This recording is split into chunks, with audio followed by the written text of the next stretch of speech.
Good morning everyone. Today I am going to start the topic of ether. But before I start with ethers, I want to discuss two remaining topics of phenol, that is conversion of phenol into benzene ring, and the second is its oxidation.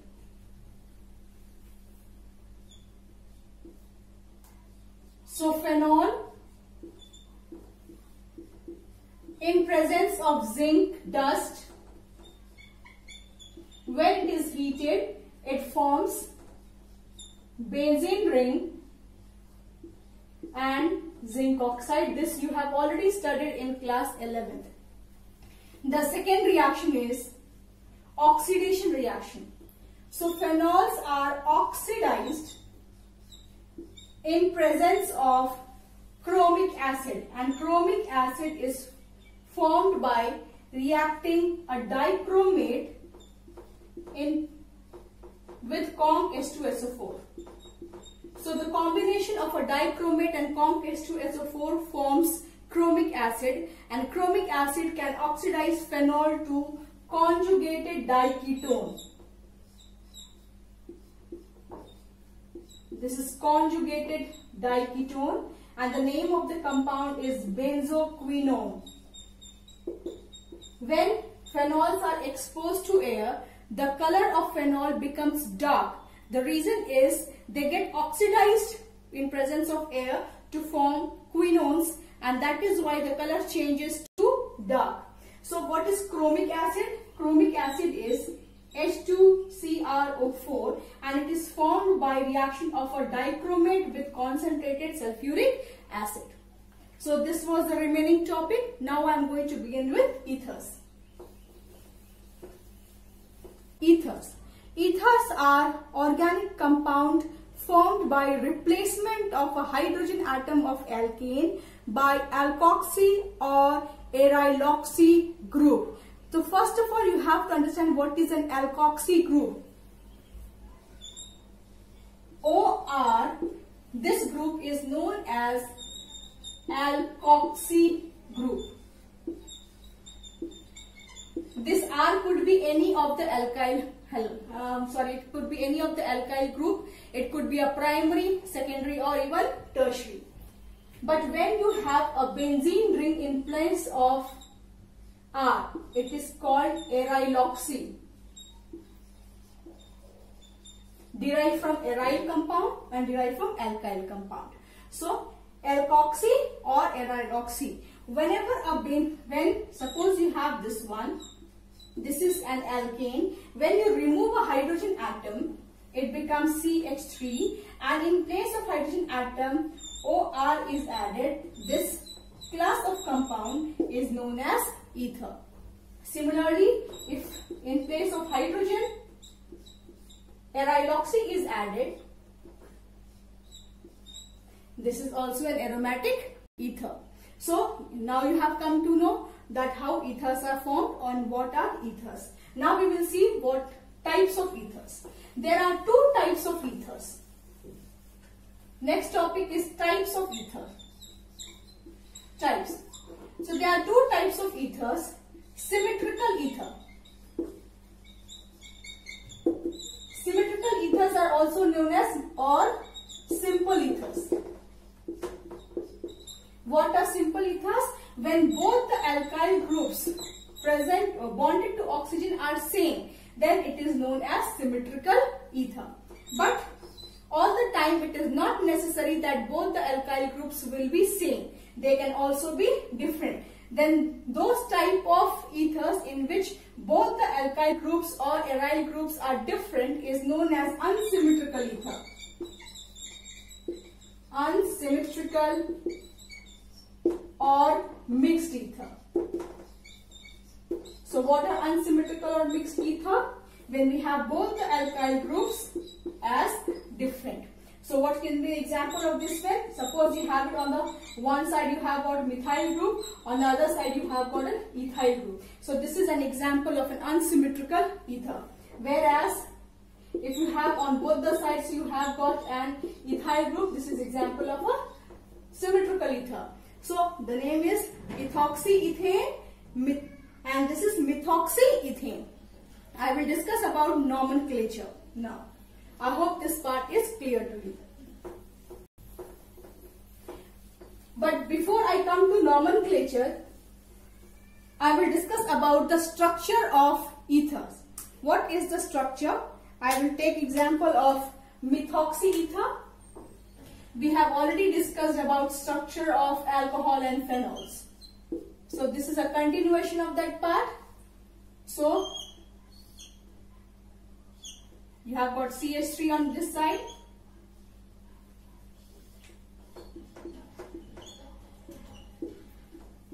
Methoxy, methane.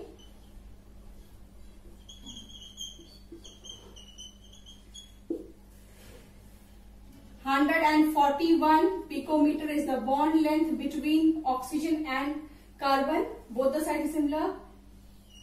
The bond angle is 111 degree. Oxygen here is sp3 hybridized. Now you know that sp3 hybridized compound must have the bond angle of 109.5 degrees, but here you can see it is 111.7 degree. That means the bond angle is slightly more than the tetrahedral bond angle, and the reason for this is the repulsion between both the alkyl groups. Because of the repulsion between bulky alkyl groups, the bond angle is more than the tetrahedral bond angle. It is slightly more than the tetrahedral bond angle. So this is the. Now we will discuss about nomenclature of ether. Ethers are not considered as functional group. They are always considered as substituent. And you know that while writing IUPAC names, we write the name of the substituents as prefix and then the name of the parent chain. So same rule we are going to follow here. I have written some formula over here. The general name of IUPAC names of ethers are written as alkoxyalkane. Alkoxyalkane. Now I will teach you by taking some examples that how do we write the name of these compounds. So you can see here, first rule is that whichever chain has, but there are two alkyl groups on both the sides of oxygen. So whichever alkyl group has got more number of carbon atom will be the parent and the other alkyl will become the substituent. I repeat once again, that alkyl group which has more number of carbon atoms will become the parent and the other alkyl group which has less number of carbon will be the substituent. So here you can see that you have one carbon on left and you have three carbons on the right hand side. So the name of this compound is methoxypropane. As I told you, the name goes as alkoxyalkane. Why methoxy? Because this alkoxy group has got one carbon means meth. So methoxy and the parent is a propane, so methoxypropane. Now see the next one. In this you can see that on one side you have got a benzene ring which has got 6 carbon atoms. On the other you have got just 1. So this will be the substituent and the substituent again is methoxy. The name is methoxybenzene. Methoxybenzene. It is also known as enizol. Enizol is a common name but is also considered as IUPAC name. So both of them if you write it will be correct. Either you write as methoxybenzene or you write it as enizol. Both of them will be correct. Now coming to the third one. See the third one over here. You have got a benzene ring on one side and on the other side you have got 7 carbon atom. So benzene ring has got only 6 and this you are having 7 carbon atom.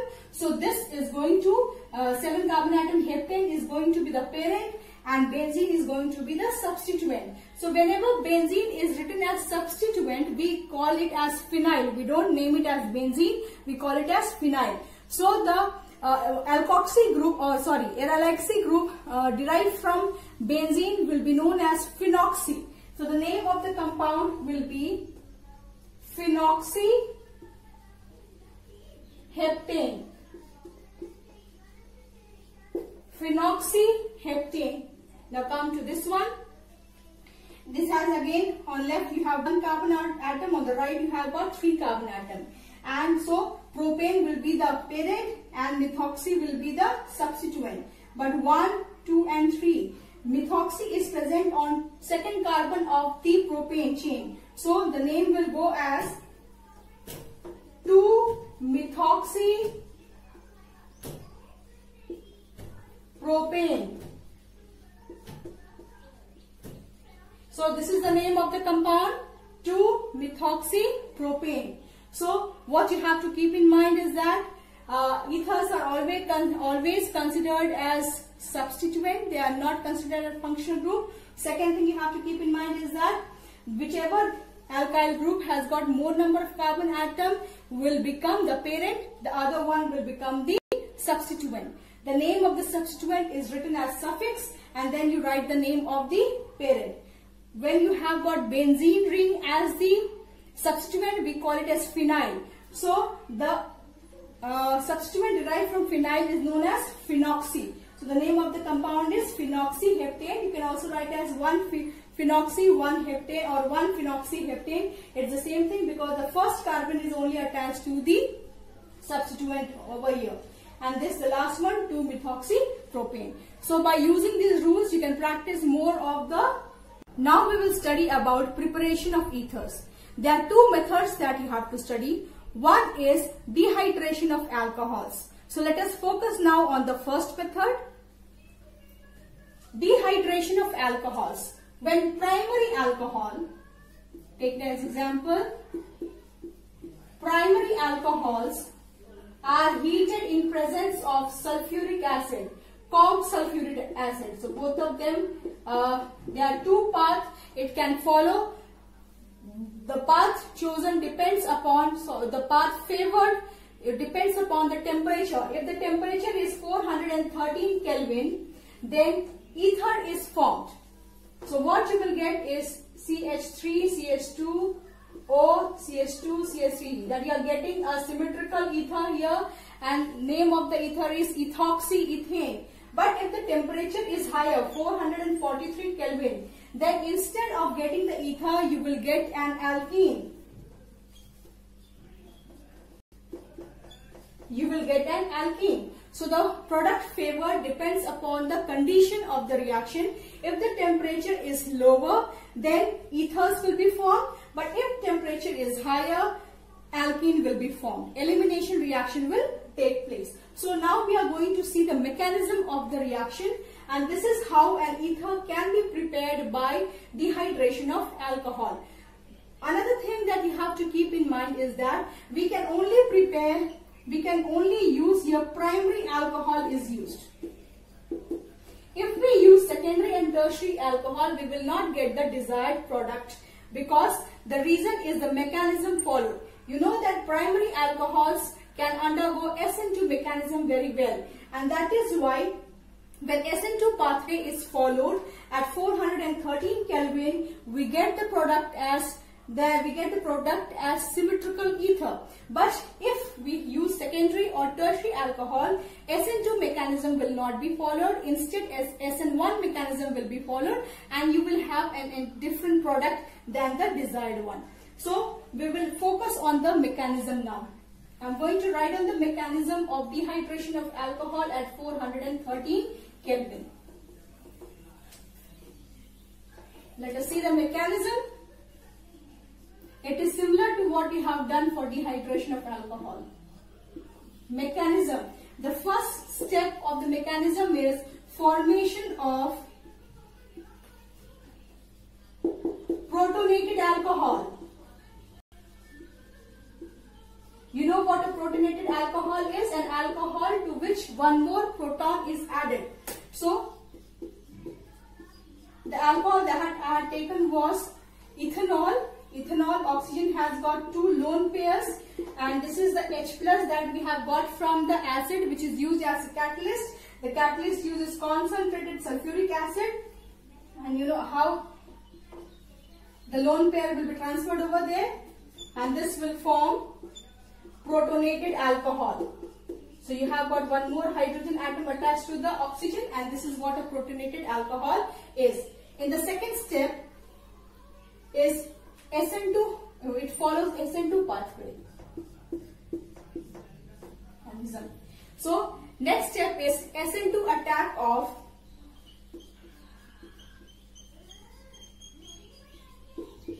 another alcohol molecule.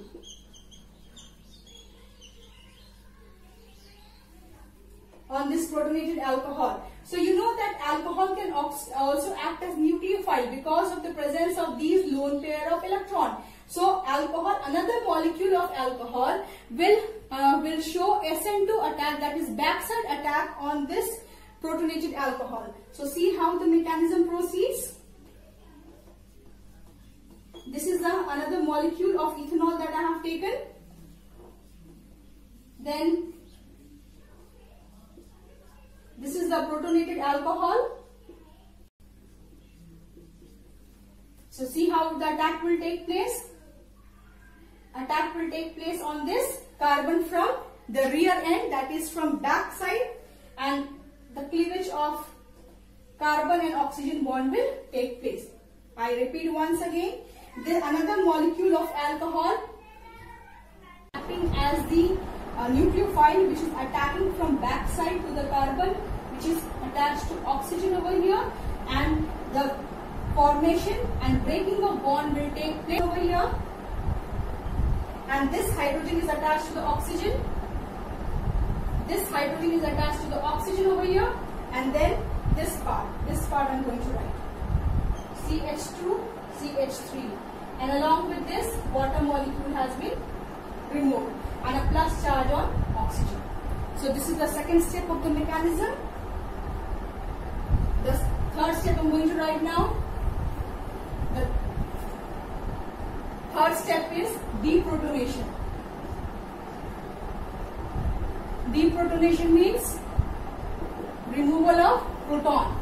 So you have got a protonated ether, CH3, CH2, O. This is the hydrogen which has to be removed.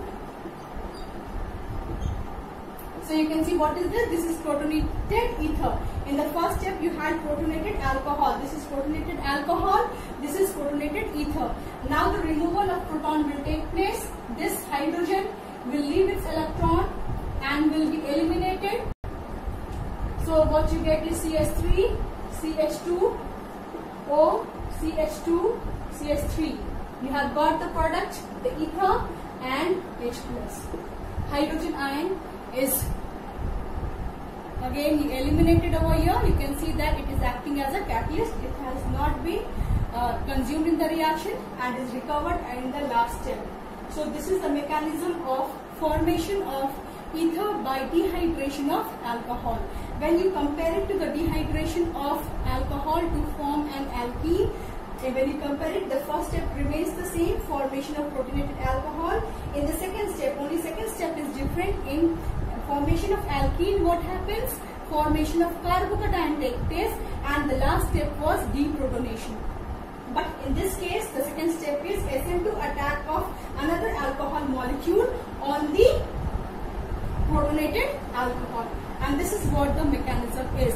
So you can see here that since SN2 attack takes place, that is why you can see that we can use only primary alcohol as the reactant for this method. If we use secondary and tertiary alcohol, then tertiary alcohol will follow surely SN1, and even secondary alcohol follows SN1 pathway, and we do not get the desired product in protein. And that is why it is better to use a primary alcohol to proceed with this reaction. Now we will see the second mechanism, which is known as Williamson synthesis. Since in this case we are getting only a symmetrical ether, we cannot get an unsymmetrical ether in this case. So we will see the second mechanism, second method for formation of. Now we are going to see the second method of preparation of ether, Williamson synthesis. Williamson synthesis can be used to produce both symmetrical an unsymmetrical ether.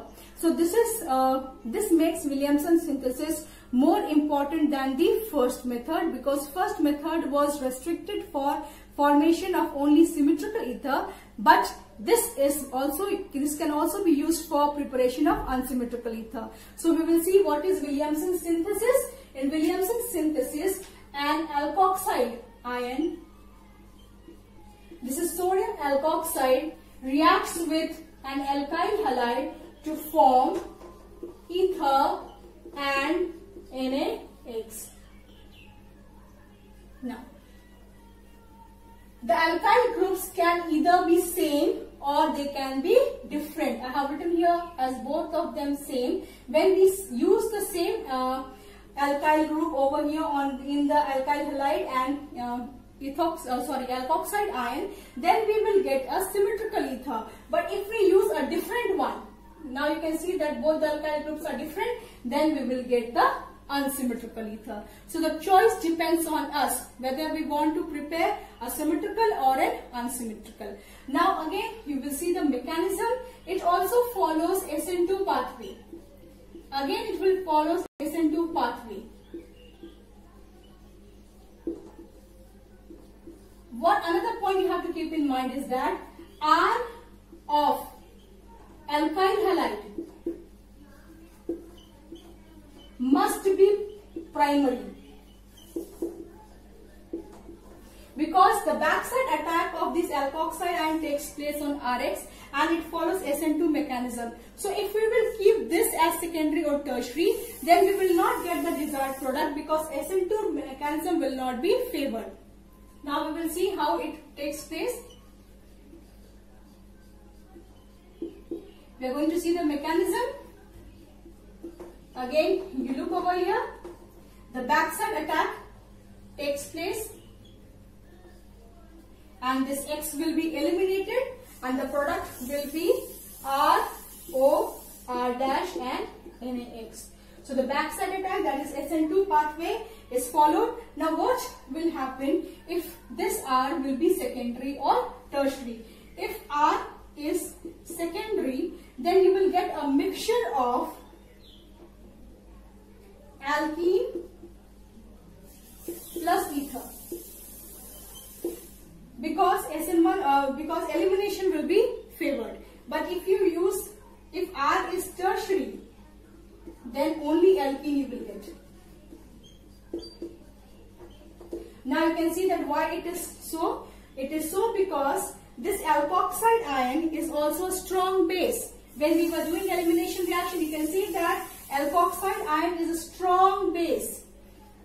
When we are doing alcohol, RO minus, alkoxide ion is a strong base. So when we have this, the secondary and the tertiary alkyl over here, then alkoxide ion being a strong base favors elimination reaction, and along with ether for secondary alkene will be formed. But if we use it as tertiary, if this one is tertiary, then only alkene will be the product, because a tertiary alkyl halide will favor elimination reaction. So this is the mechanism of Williamson synthesis. Williamson synthesis can be used to prepare both the types of ether. It follows SN2 mechanism. The R of alkyl group must be primary. If we want to have another one, the alkyl group as secondary or tertiary, then instead of taking this R as secondary or tertiary, we will have to take this one. If we take this R as secondary and tertiary, then again the ether formation will be favored, because that will not hinder the SN2 attack on the alkyl halide. So that's all for today.